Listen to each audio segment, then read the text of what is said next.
It's that time again, where Hollywood dusts off their tuxedos and pretends to be happy for the other person sitting 3 seats away from them for the award they were convinced that they won. I'm Allison, and this is Cinemadness' Top 10 Oscar Snubs. Number 10. John Krasinski had his directorial debut with A Quiet Place in 2018, which starred himself and his wife Emily Blunt. Unique and beautifully shot film, the Academy sees the word horror and just backs away. Come on, guys.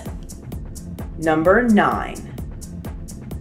1994's Best Picture went to the American nostalgia film Forrest Gump, completely pushing The Shawshank Redemption aside. Not only did Forrest Gump take the Best Picture win, but Shawshank went on to become the top 3 picks from nearly every professional and amateur film buff since 1994. Life is not like a box of chocolates. Life is a Raquel Welch poster. Number 8. Rosemary's Baby was a dark, slow, haunting film with incredible acting, brilliant lighting, and pacing that is short of perfect. In 1968, it was everything that the Academy would want in a Best Picture. But again, the Academy plugs their ears when they see the word horror as the genre. Instead, the Oscar went to Oliver. Please, sir, may I have some horror? Number 7. The Lego Movie. An animated film losing to Disney isn't anything new, and in 2014, Disney's first animated Marvel movie, Big Hero 6, beat out the Lego Movie for Best Animated Feature, even though the animators at Warner's made meticulous attention to detail as how every brick in the film worked as a real Lego piece. If it couldn't be built in real life, it wasn't put in the movie. On top of the relatable characters, the catchy music, the Lego Movie was an achievement that has yet to be matched by any other animation house.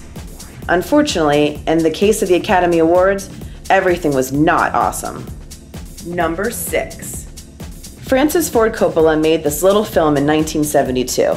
Maybe you've heard of it. The Godfather? Considered by most to be a perfect film, the Academy had decided that he wasn't good enough to win Best Director. Instead, they went with Bob Fosse for Cabaret, and the rest was very confusing history.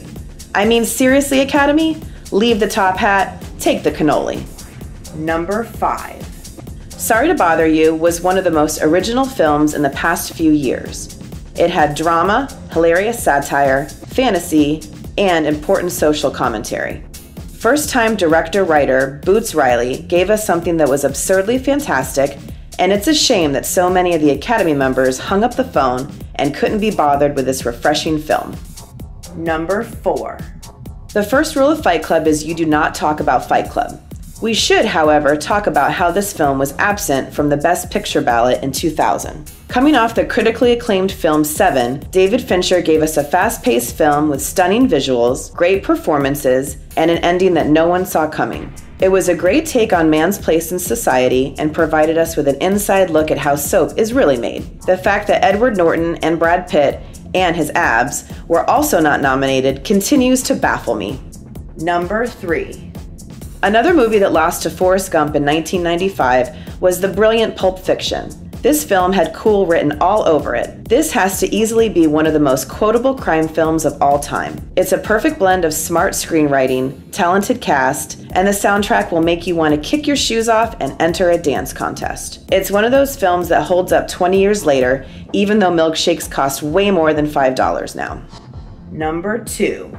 Kate Winslet is one of the best actresses alive, and she has Academy Awards to prove it. She doesn't, however, have one for her best role to date. In Eternal Sunshine of the Spotless Mind, Winslet plays a woman who was adored by a man so much that he would willingly seek out a way to have her completely erased from his memory. She was a perfect blend of quirkiness and charm, and the chemistry with Jim Carrey was flawless.